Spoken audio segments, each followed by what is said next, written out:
Putin के भारत दौरे से पहले ये बड़ी खबर सामने आ रही है। कुछ घंटे पहले, उनके दौरे के कुछ घंटे पहले ये बड़ी खबर है। नाटो के 3 देशों ने पुतिन को धमकी दे दी है और भारत ने खुलकर रूस का साथ दिया है। पुतिन यूरोप से जंग के लिए तैयार है, ये दावा कर दिया गया है। तो ये बड़ी खबर इस वक्त पुतिन के भारत दौरे से कुछ घंटे पहले आ रही है, जहां पर 3 नाटो देशों ने बता दें कि रूस को सीधे तौर पे धमकी दे दी है यूक्रेन और रशिया के जंग को लेकर, और किस तरीके से अब भारत ने यहां पर रूस का साथ दिया है, ये जानने के लिए हमारे साथ में चेतन मौजूद है। चेतन, कैसे आखिर 3 नाटो देशों ने सीधे तौर पे उनको धमकी दी है और भारत यहां पर कैसे साथ देते हुए नजर आ रहा है? देखिए, जिस तरीके से अब ये खबर सामने आ रही है, क्योंकि पुतिन जो है कुछ घंटों के बाद भारत की सरजमी पर होंगे, भारत में होंगे। कल लगभग यही वक्त होता हुआ नजर आ रहा है और उसके बाद पुतिन जो है वो भारत में होंगे। प्रधानमंत्री नरेंद्र मोदी से उनकी मुलाकात होनी है, राष्ट्रपति से उनकी मुलाकात होनी है और भारत के साथ कई बड़ी जो डील्स हैं, जिसमें S-400 है, कहा यह जा रहा है कि S-500 को लेकर भी बातचीत हो सकती है और सुखोई 57 जो है उसको लेकर भी यहाँ पर डील भारत और रूस के बीच में हो सकती है। कई बड़े तोहफे जो हैं पुतिन भारत के लिए लेकर आ रहे हैं अंजलि, लेकिन उससे पहले ये बड़ी खबर है कि 3 नाटो जो देश हैं उन्होंने एक बड़ी हिमाकत कर दी है और सीधा रूस को धमकाया है। पुतिन की आलोचना यहां पर की है और क्योंकि ये बड़ी बात भी है। हालांकि जिस तरीके से आपने बताया कि विदेश मंत्रालय जो है भारत का, उसने सीधे तौर पर ये आलोचना करने वालों को जवाब दिया है और खुलकर रूस का साथ देने का काम किया है। जरा समझ लेते हैं कि आखिर पूरा मामला क्या है। दरअसल ब्रिटिश, फ्रांसीसी और जर्मन के राजदूत हैं, उन्होंने दिसंबर की शुरुआत में ही एक लेख जो है वो लिखा और उस लेख में कई ऐसी बातें जो हैं वो रूस के लिए की गई हैं, पुतिन के लिए की गई हैं, जो शायद नहीं की जानी चाहिए थी और ऐसे समय में की गई हैं जब पुतिन कुछ घंटों बाद भारत आने वाले हैं। दरअसल ब्रिटिश उच्चायुक्त हैं लिंडी कैमरन, फ्रांसीसी राजदूत हैं थियरी माथो और जर्मन राजदूत हैं फिलिप। उनके द्वारा एक संयुक्त रूप से रूस यूक्रेन जो जंग चल रही है उसको लेकर संयुक्त रूप से एक लेख जो है वो मॉस्को की भूमिका को लेकर, आलोचना को लेकर जो है वो लिखा गया।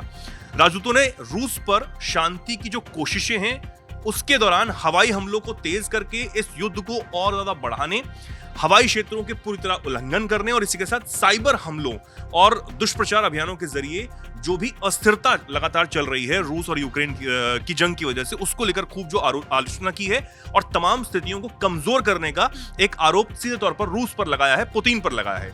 इस लेख को लेकर जो अधिकारी हैं, अब क्योंकि विदेश मंत्रालय है, उसने भारतीय विदेश मंत्रालय उसने बिल्कुल इस बात को साफ मना कर दिया है कि ये ठीक नहीं है। हालांकि ये बात, ये जो बयान दिया गया है भारत की तरफ से, ये भी ऐसे समय में आया है क्योंकि पुतिन जो है वो भारत आ रहे हैं और हो सकता है कि उनकी इस यात्रा के दुष्प्रचार को लेकर भी एक साजिश जो है वो कहीं ना कहीं यूरोप के 3 देश जो है वो रचते हुए नजर आ रहे हैं और 3 देशों के जो राजदूत हैं वो रचते हुए नजर आ रहे हैं। हालांकि उनमें फ्रांस है जो भारत का अच्छा दोस्त है, हम पूरे देश की बात नहीं करेंगे, लेकिन जिस तरीके से रूस और यूक्रेन का जो मुद्दा लगातार बना हुआ है उसमें ये जो यूरोप के देश हैं, जो नाटो देश हैं, वो रूस के खिलाफ खुलकर खड़े हुए हैं। तो उस मामले में भी हम इसको देख सकते हैं कि शायद पुतिन इस जंग के बीच रूस से बाहर आ रहे हैं और भारत दौरे पर आ रहे हैं। भारत में वो तमाम जो डील्स हैं वो करने वाले हैं और हो सकता है कि उससे जुड़ा हुआ भी ये मामला हो सकता है। लेकिन रूस यूक्रेन जंग को लेकर जो हालात इस वक्त बने हुए हैं अंजलि, जो लगातार ट्रंप ये चाहते हैं कि वो जंग रुक जाए, यूरोप ये चाहता है, यूरोप की तरफ से लगातार जो धमकियां हैं वो दी जा रही हैं।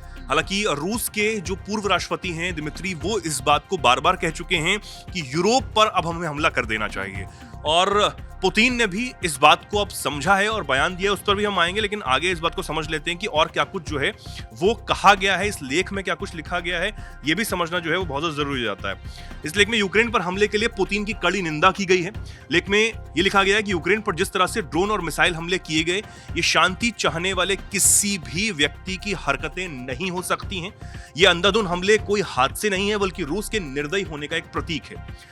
ये एक बड़ी बात यहां पर लिखी गई। पूरी तरीके से निर्दयी जो है वो रूस को बताया जा रहा है बार बार, आज से नहीं। हालांकि टाइमिंग की मैं बार बार बात कर रहा हूं, ये टाइमिंग जो है वो चुनी गई है।